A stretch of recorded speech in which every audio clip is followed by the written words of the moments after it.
Got a chunk knocked out of my boat. Look at that.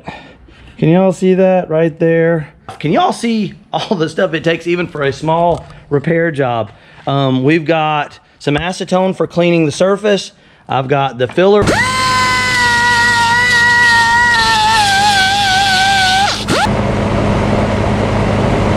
I usually like to overfill it.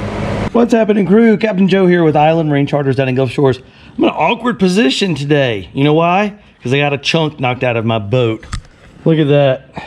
Can y'all see that right there? See, it's about 2 fingers, 3 fingers maybe, right in the keel of the good old Kenner. And I'm on a creeper right now, which is an essential part of fixing the bottom of the boat. You can see I'm underneath it. You can see the bracing of the trailer.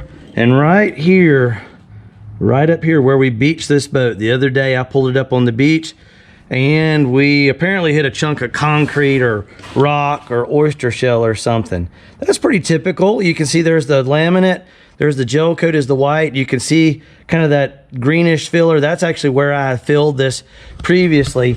Y'all, this Kenner sees like 200 fishing trips a year, and some of that stuff fell in my eye when I was scraping it. Does a couple hundred trips a year, and what I was doing, I was kind of cleaning this out a little bit with a razor knife, just trying to see if there was any loose stuff, get an idea of how bad it was. And what we're going to be doing today, y'all, I'm going to get out from under here in a second and I'm going to show y'all the materials I use. We're going to be fixing this today. So I know it's not building a boat and it's not fishing charters and it's not cooking. Something else I figured, any of y'all that own a boat, you know, fiberglass repair is expensive. It's about $100 an hour down here to hire a guy to do fiberglass repair, and they're worth it. For the bigger stuff, you're going to want to hire a professional most likely. But on dings, we call that like a ding. That's pretty typical of like gouging it on the trailer, or if you're putting the boat up on the beach and there happens to be a chunk of oyster shell or a chunk of concrete or something, and you just want to fix it yourself. This is something with basic hand tools, a little bit of a sweat equity, you can get that fixed. So I hope y'all are enjoying the channel thus far. If you're enjoying all the fishing, the cooking, the tutorials, remember to give me the thumbs up, hit that subscribe button, and the likes and shares are greatly appreciated. I want to do more of this stuff for you guys, and I want to do useful, helpful stuff like this that can help y'all save money and time. But I need y'all's support. So once again, I appreciate y'all so much for tuning in the channel. Y'all hang tight. I'm going to show you the materials you need. I'm going to show you the prep and how we do it. Okay, everybody, so we're back out from underneath the boat and I'm in the shop. You can see the big 29 that we've been working on for the last couple years. That one right now is kind of on a state of hold. We got the decks in place. There's the Kenner, and we're working right up underneath there. And I wanted to show y'all this table full of gear that it takes to do a repair job. So kind of crazy, but even for a small repair job, it takes a pretty good bit of stuff. So if you don't have this stuff, it may be cheaper just to pay somebody to do it. But I'm gonna try to simple it down and make it where as minimal as possible. So what we're gonna be needing first is the gel coat that's gonna match the boat. Now I've got some already poured up here. That is just a base white. And I can tell you guys that if you got like a newer boat, you can probably call a company like Spectrum Gelcoat or Minicraft, which are both down in Florida. Don't have the numbers handy, but it's Spectrum Gelcoat and Minicraft. And you can tell them what make and model you have, and they can probably send you a pint or a quart of exactly what you need. I know this color because I repair this boat all the time. It's just actually a base white. And then the filler we're gonna be using is a product I've used a bunch in the past. It's made by a company called Gelcoat. It's Formula 27. And that is gonna be a putty type filler. We use stuff like this all the time. You can see it's kind of like some of the other putties we've used, fairly thick.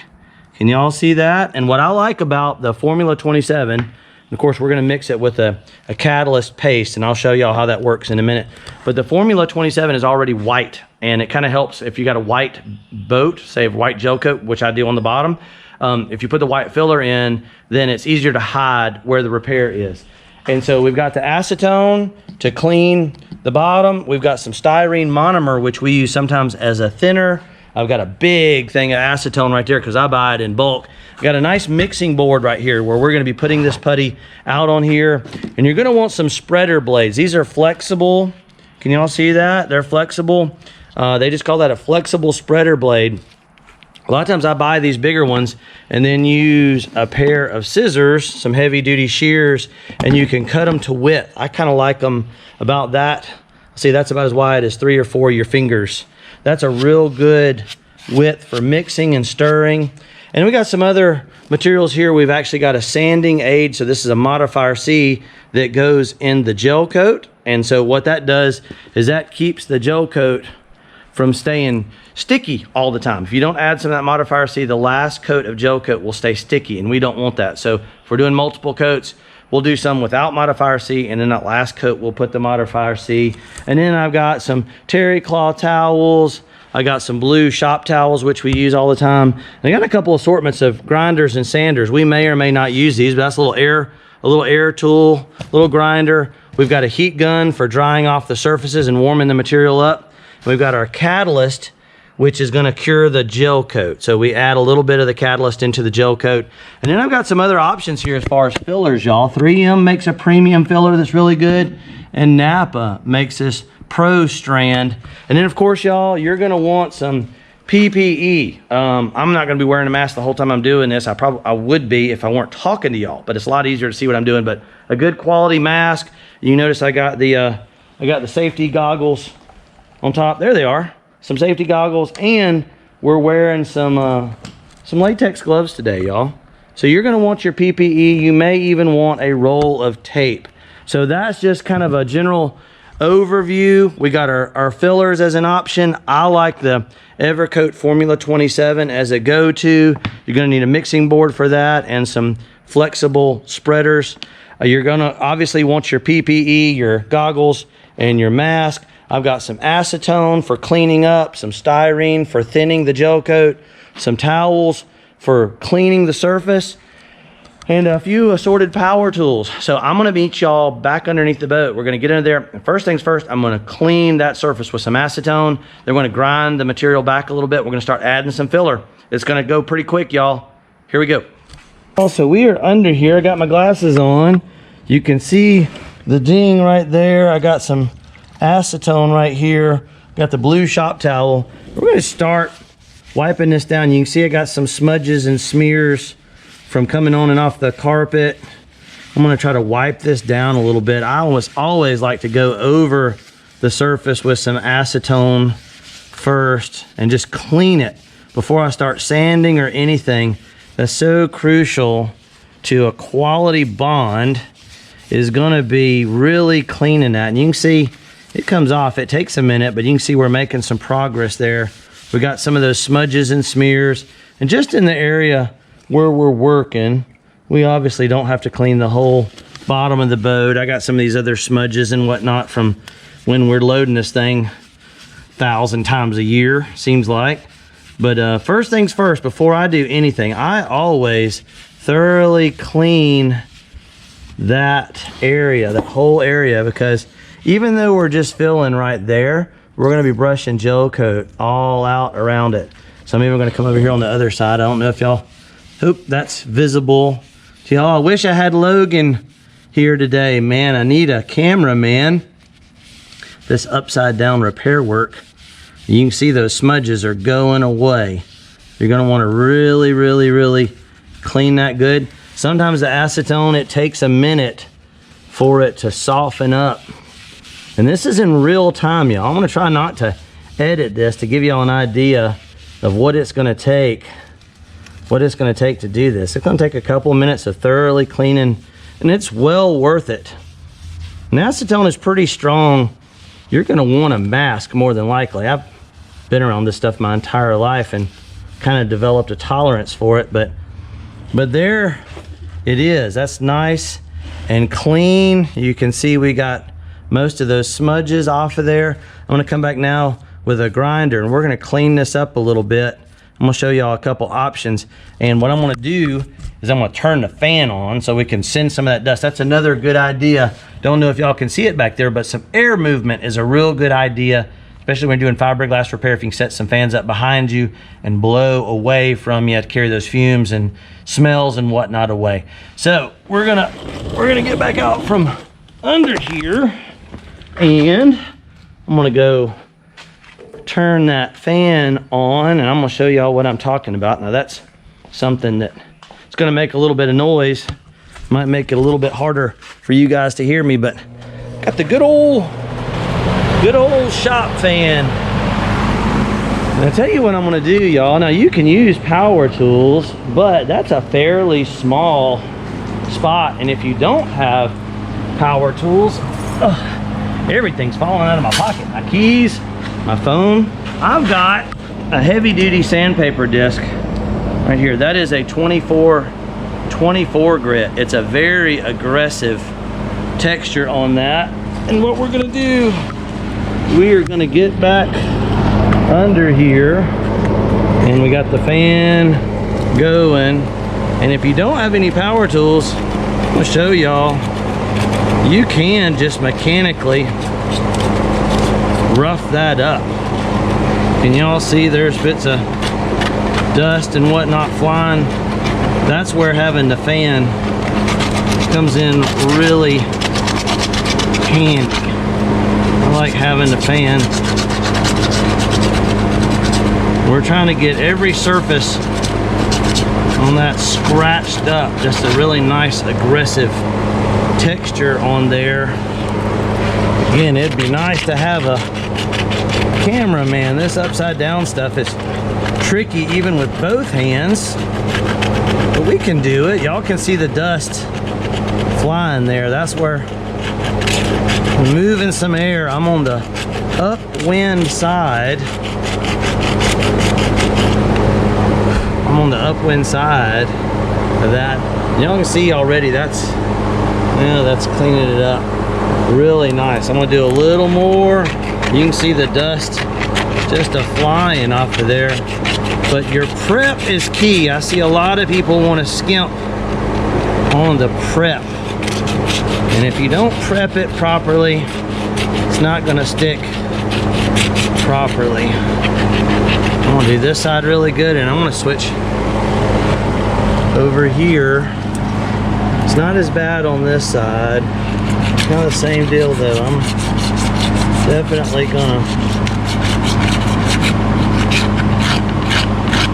take some material off. Now, as an option, I'm gonna show y'all, if you do have some air tools or some power tools, got a little fella right here. Y'all see that little 90 degree angle sander? I'm gonna hook it up to the air hose.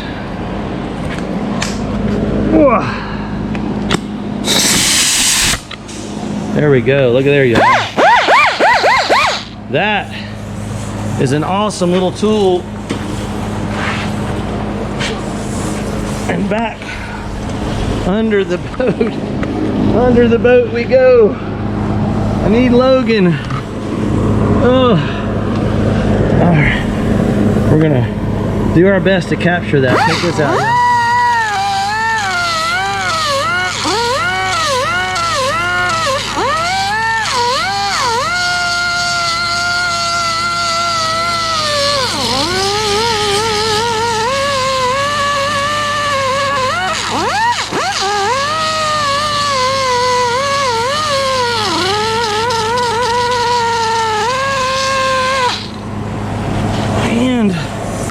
A little on this side.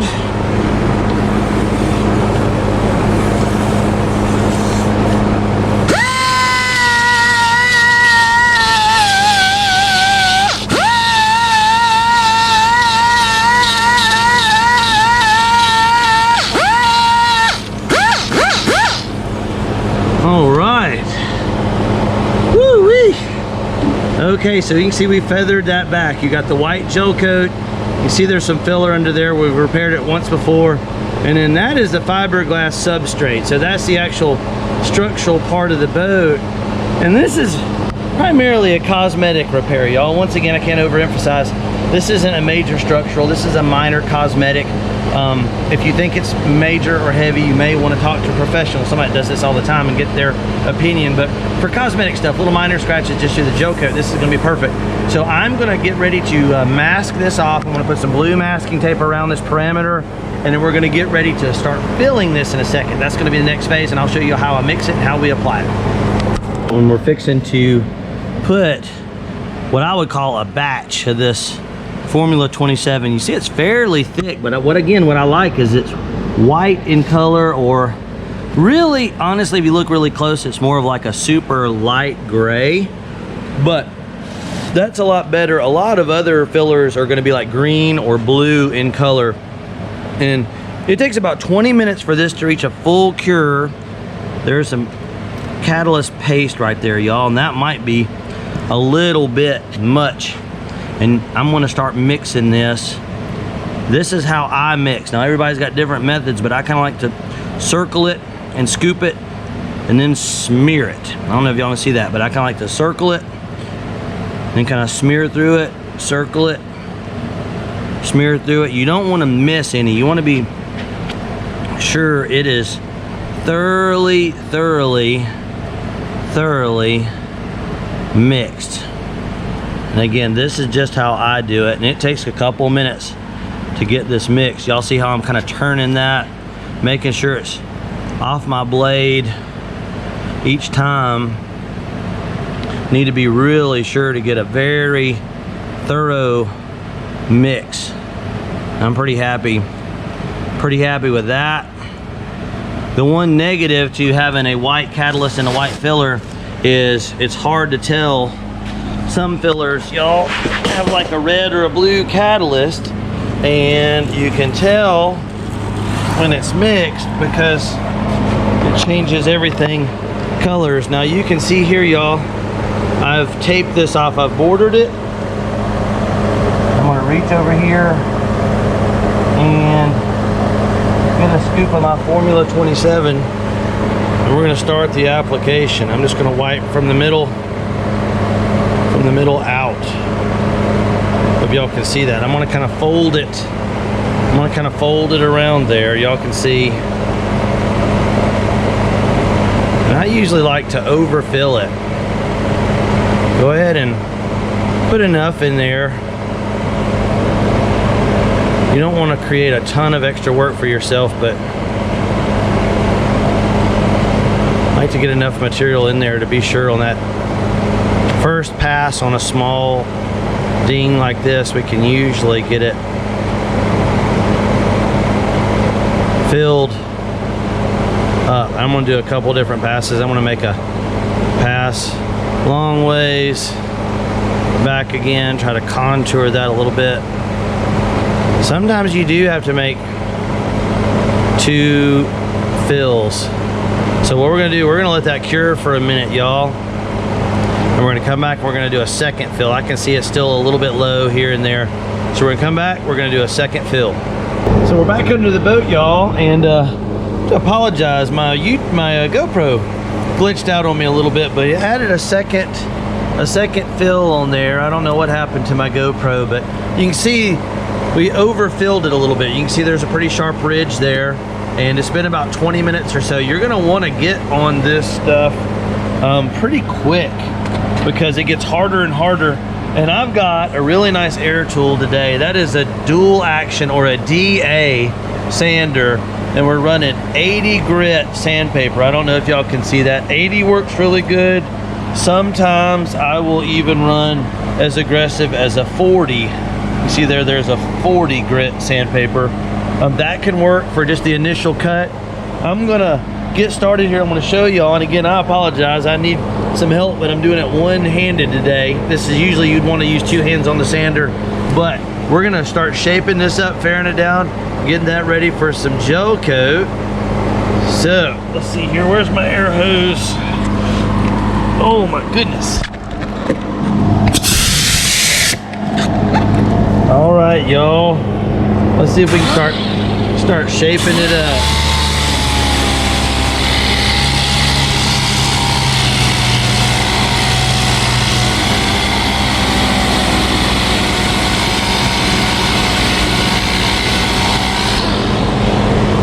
see why you want a fan.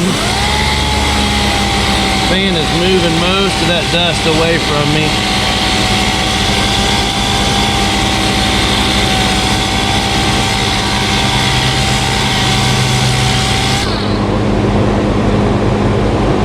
You want to constantly be moving too when you're doing this. You notice I don't just stay in one spot and grind away at it. You're going to want to be constantly moving. That's why I like to border that with some masking tape. It keeps you from sanding on areas that aren't affected. So it kind of keeps you from scuffing up areas that don't need to be sanded. You see this DA is really doing a nice job. Now they make little small electric ones that work. I've had this particular tool for a while. Matter of fact, this brand is a Hutchins. It is a Hutchins. I bought it from one of my buddies who used to have a body shop. Got some dust on there. And it's an excellent power tool. It's kind of a professional grade one. We're gonna zip back over here on this side and show y'all a little more sanding.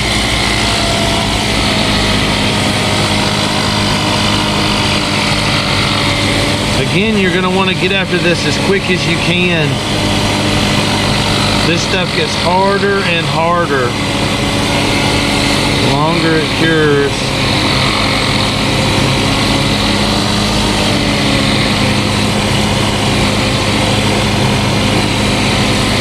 Now you can also, if you do not have a power tool like I got, you can just hand sand this. It's going to take you more time, but obviously you can take a piece of sandpaper and just start what we call blocking it or hand sanding. That's going to take a little bit longer to do for sure, but if you don't have power tools, that is an option. Certainly an option. You can see it's making progress. It's just going to take a minute. I think we're going to go back to the DA here. There we go. We're starting to show through.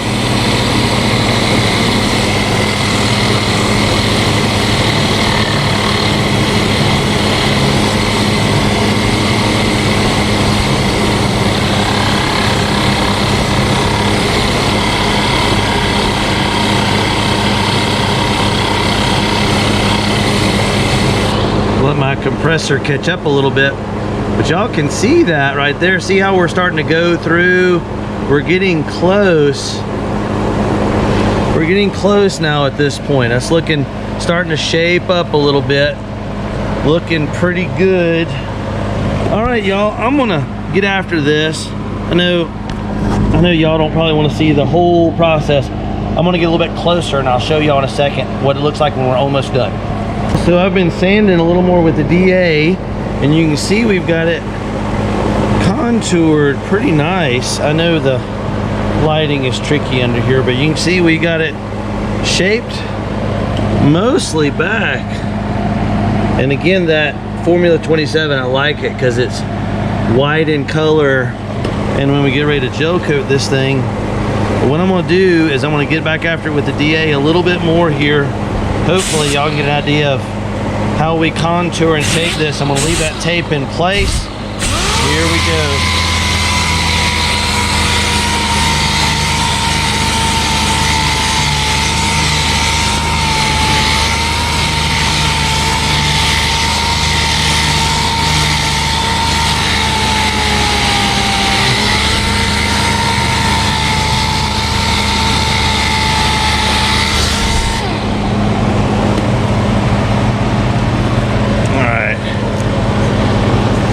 Hit this bottom a little bit.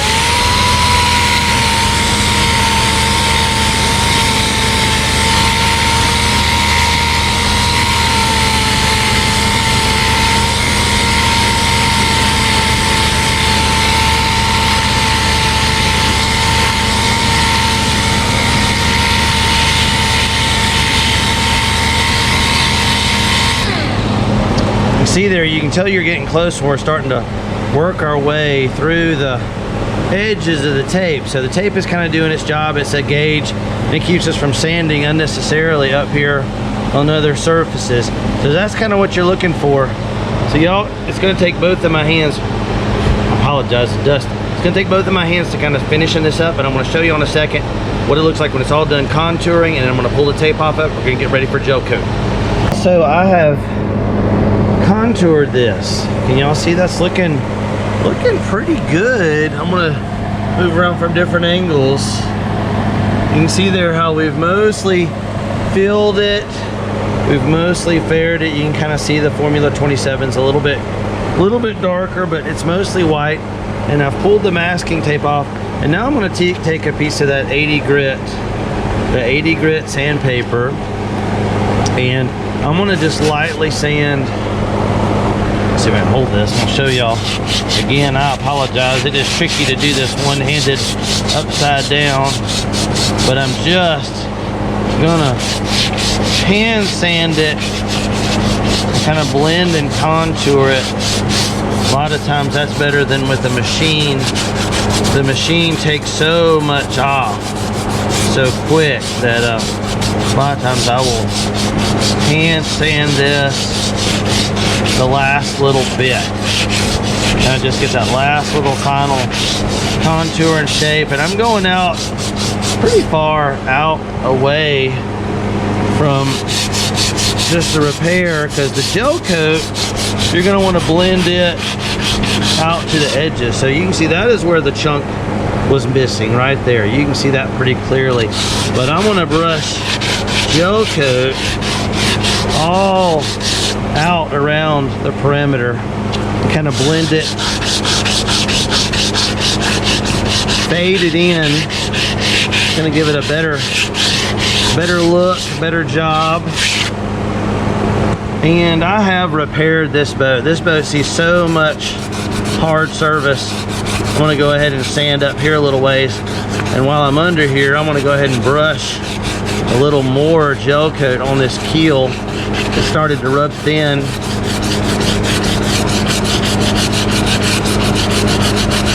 And again, this is a little more of a commercial caliber repair job. I'm not trying to make this like factory perfect. I may do a video on that at another time, y'all, where we have to wet sand it and polish it and make it look really, really, really nice. But I'm gonna finish detail sanding this. We're gonna get ready to put some gel coat on here in just a minute. Y'all hang tight. So we have gotten the all the body work really done underneath the boat. I want to show you all that in a second. But what I've got right now is the white gel coat, and I went ahead and poured it in one of these little wax cups. Now, there's a variety of like little metered mixing cups and stuff that you can buy that will work totally fine. And what we've got about, oh shoot, 3/4 of an inch or so of gel coat, maybe like a 1/2 inch. It's not an awful lot. And I've got a really basic, just a 2.5, I believe that's a 2 or 2.5 inch bristle brush. That's an inexpensive. Now you can use one more expensive than that, but they have these like at Lowe's and Home Depot. And it's already like 5:30 in the afternoon. I had a neighbor, Miss Cindy, stop by and visited with her a little while. And I need to get this thing wrapped up. Well, I want to get one coat of gel coat on the bottom today, and we're not going to put the wax in it. So this is that modifier, see, the sanding and wax aid that we had talked about. Not going to do that on the first coat. So that's why we don't want the wax. I usually buy gel coat without the wax, and then I add the wax to it. That way you can do multiple coats and it'll be sure to stick. And what we've got that little bit of catalyst. We're gonna put a little bit of catalyst, the MEKP. Now that is a big gallon jug of it, probably a lot more than what most people are gonna deal with. We only need on average about 1.5 to 2%. Now you can get real technical and you can weigh the gel coat and you can measure out the catalyst. I've done it so much that generally speaking, I'm pretty good at just giving that thing a splash. I'm gonna be real careful here. Take your time. Sometimes that's probably plenty right there. I don't know if y'all saw that, but that was just a very small amount. The catalyst does not take a lot of catalyst to go a long way. And I'm gonna thoroughly mix that.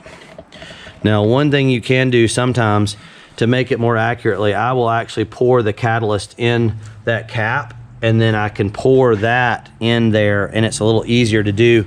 Or you can get like these little graduated mixing cups that are in CCs and do it really, really, really, really carefully. I've done this so much, I kind of know how to just pour it in there by feel and by sight. And then I'm gonna thoroughly mix this inside that little mixing cup. I mean, really, really, really. Even if you're under catalyzed a little bit, if you mix it thoroughly, it's going to cure. Matter of fact, I might give it just a tiniest splash.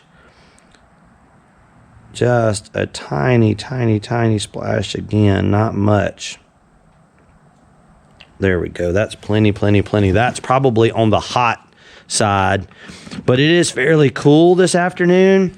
And you guys remember when I was talking about mixing up the putties, if it's really hot weather, it's going to cure a lot faster for the same amount of catalyst. If it's really cool weather, it's going to be slower, so you can add more catalyst to it. And it's fairly cool this afternoon. It's supposed to get cooler tonight, so I think we're good to go.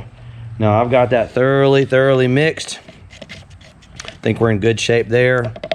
And what I'm going to do is just set this off to the side, and I'm going to take my brush and my gel coat. And y'all can see I put on a Tyvek suit. Now I've done something, I've modified this thing. I've cut the pants off of the bottom of the Tyvek suit. This is one of my older suits. I tend to rub the knees out of my suits. And a lot of times what I'll do is I will take them and I will cut the legs off of them for those instances where I just need a jacket. Have my nice Columbia shirt. Didn't want to get white gel coat on it. And y'all can see how nice this turned out. Do y'all remember that big old chunk? You can see the silhouette of the Formula 27 right there, and you can see all the way around it. I've kind of prepped. You can see the hull's got a little bit of stain from just being in the water, but I'm going to touch this up right along in here. I'm going to add a little more gel coat, but you can see I faired and shaped and how nice that contour looks. I'm pretty happy with that, y'all. And so again, I'm doing this one-handed, everybody, and I apologize for the shake. I sure do miss my son. Logan, love you there, buddy. I wish you were here with me today. And what we're gonna do, we're just gonna lightly load that brush. I'm not gonna load it all the way up to the top because it would run right down the brush. And I'm just gonna start, there's a drip right there already. See that upside down painting is tricky. I don't know if y'all saw that or not, but I got a couple drips there, but that's okay. I'm just trying to get a modest amount. I'm dipping the brush in there again, and just a modest amount of gel coat. This upside down is definitely harder than if you were right side up. Right side up, it wouldn't be an issue at all. You know, I see I've just got a nice little light coat on there, and a lot of times what I'll do is I'll get a little light coat and just give it a minute to kind of tack off. And you can get a little bit more on if you give it a minute. I'm gonna come over here to this other side. We'll start up here at the top, kind of work my way down, and we're just trying to get one light coat on there for now. I hope this is showing up. I know that I know y'all don't expect perfection out of me. We're trying to do a nice job, but there again, I'm gonna get a little more, start at the bottom and work my way up. The first pass, I started at the top and work my way to the bottom. And just nice, easy. You wanna lift it into your strokes. And man, that looks pretty nice. Now, is that perfect? No, we're not shooting for that. And there's actually a hair. Can y'all see that hair in the gel coat? I want to try to take that out, feather that in a little bit. Now, if you were going further along with this, y'all, and you were trying to like really finish this out, like if you were going to really finish it, we would actually be wet sanding this after the 2 or 3 coats of gel coat dried. And I would wet sand it with like 200, 220 probably, and then 400, 600, 800, and maybe even 1200. And then I would wax and polish it. But y'all drop a comment below. Let me know if you would like to see that process. Now that would be more like the showroom finish where you're getting it back. A lot of times on my charter boat, we're just trying to get it structural. And if you look from a distance, from a glance, this is gonna look really nice. We have fixed that big chunk out of there. And overall, you've got a really nice look there. Pretty happy with that. And you know, I'm gonna get out from under here. I'm gonna give that a second, and I'm probably gonna brush another coat on. And it's getting late in the evening, so I am going to pause for now, and then tomorrow we'll put like the third and fourth coat on. I'll show you guys the Modifier C, the wax solution, and show you all the finished product. It's the next day. We are back at the shop. We are working on the gel coat repair that we started yesterday. We've had a chance for the first 2 little coats of gel coat we put on there without wax to cure. And I went underneath the boat and I touched it and made sure that it had tacked off. And so what we got this morning, or this afternoon rather, we've got our mixing cup here, again with about a 1/2 inch or so of white gel coat. Now, this is the additive that I was talking about that a lot of people don't know about, and that is called a sanding and wax solution. I don't know, hopefully, there you go. Y'all can see that. A sanding and wax solution. Sometimes it is called Modifier C. And basically what it is styrene with wax dissolved into it. And gel coat needs to be air inhibited to cure. So a lot of times you think about paint needing air to dry, but actually gel coat is designed so that if it's in contact with air, a lot of times it won't fully cure. And that's so that when you spray the fiberglass over the backside of it, like in a mold, it'll stick. But on a repair like this, we don't want it to remain sticky. So that's why we're gonna add the Modifier C. But first, what I'm gonna do, I'm gonna show y'all a little trick when it comes to adding the catalyst. I know yesterday, I was showing you guys that it's really tricky sometimes to pour the big jug of MEKP. Again, we're using the methyl ethyl ketone peroxide as a catalyst. Sometimes it can be tricky to pour that. So a lot of times what I will actually do is pour some in the cap right there. And then I can pour that a little more precisely, it seems like. We're going with just a nice little dash there. Again, about 1.5 to 2% is where you want to be. And I'm going to stir that pretty thoroughly. Y'all saw me do that yesterday, and I've already got everything ready. I've got my paintbrush ready to go. I've already checked underneath the boat to make sure it is good to go. We're thoroughly mixing that. And then I'm going to get ready here to add some Modifier C. Now I've shaken this up really, really well. You want the wax dissolved, and I'm going to give that a pretty good splash. About like that. That's a pretty good splash for that small amount, but I want it to remain, I want it to really not be tacky, and it also kind of helps thin it a little bit. So notice I added the catalyst first. You're gonna want to activate it before you add the Modifier C, in my opinion, on these smaller batches. Now on big batches, you may not be able to do that because it may take too long to mix it in before it starts to activate. But what I would do is I would catalyze it first on these small batches, and then you can see we are mixing. I'm gonna try to do this in real time so y'all can get an idea.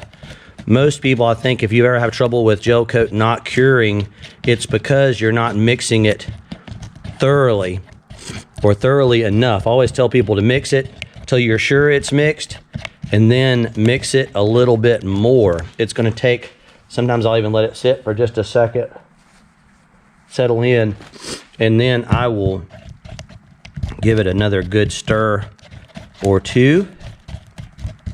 Y'all, excuse me, I got a little bit of a runny nose. I don't know if it's the springtime pollen or what's going on. Stuff is blooming around here, which is exciting to see. We got the springtime fishing season just around the corner, but man, sometimes it'll get your allergies. All right, so there it is, y'all. We've got that mixed. Again, I've got my little 2-inch bristle brush that is readily available at almost every little hardware store. And we are fixing to get back under the boat. We got some lights going here. You can see now how nice that looks.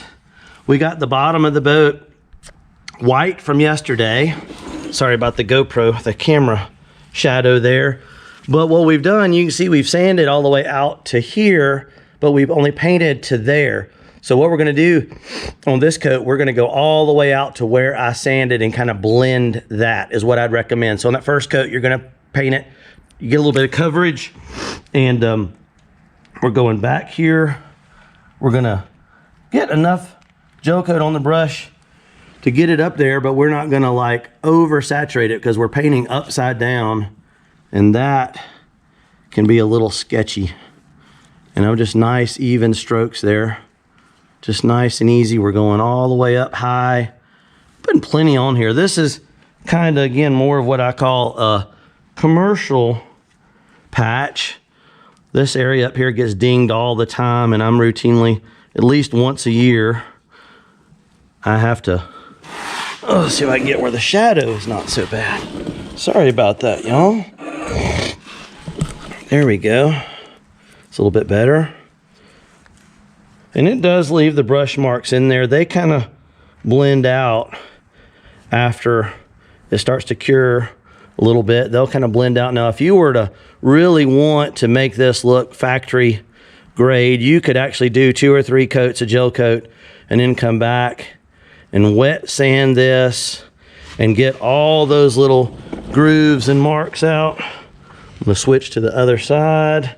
Y'all see I'm loading that brush, but I'm not loading it to absolute max capacity. I'm starting way up high and then working down. There we go. A little bit more. Gel coat is quite thick. It's not like paint. A lot of people think it's like paint, but it is not. I even talked about it. It needs to be what's called air inhibited. And that's why when you add that wax in there, it actually floats to the surface and causes a barrier between the gel coat and the air, and that allows it to reach full cure, which is just seems odd. Most paint, you think you need some airflow and the wind blowing over it and low humidity for it to cure, but gel coat is not that way. So there you go, y'all. Let's see if I can get where y'all can see. You can't even see anymore where that repair work was right along in here. You see we got a nice contour back in place. Now you can again see some of those little ridges where the brush marks are, and I'm gonna slide out from under here because we're pretty much, oh gosh, excuse me. All right, so that's about it, y'all. If you wanted to get really fancy, you could get a spray gun and you could spray that on there, but for like a commercial repair like this, I like a paintbrush. You can even use a squeegee blade on some instances, but that's how I would repair the Kenner, and I've done it 100 times that way, and for most folks that's going to work. Now y'all drop me a comment and let me know if you'd like to see the finished product. Like if I were to get under there and wet sand that, I might do another project where it's more visible and show y'all how I'd use like the 220, the 400, 600, 800 and 1200 and wet sand that and make it look perfect, and then wax and polish it, and you can almost make it where you could never even tell you did any work there. But once again, y'all, it's Captain Joe here with Island Marine Charters down in Gulf Shores, Alabama. I want y'all to know how much it means to me that y'all are watching the channel. Please remember to hit that subscribe button, like and share if you're enjoying the videos. And as always, we will catch you guys next time out.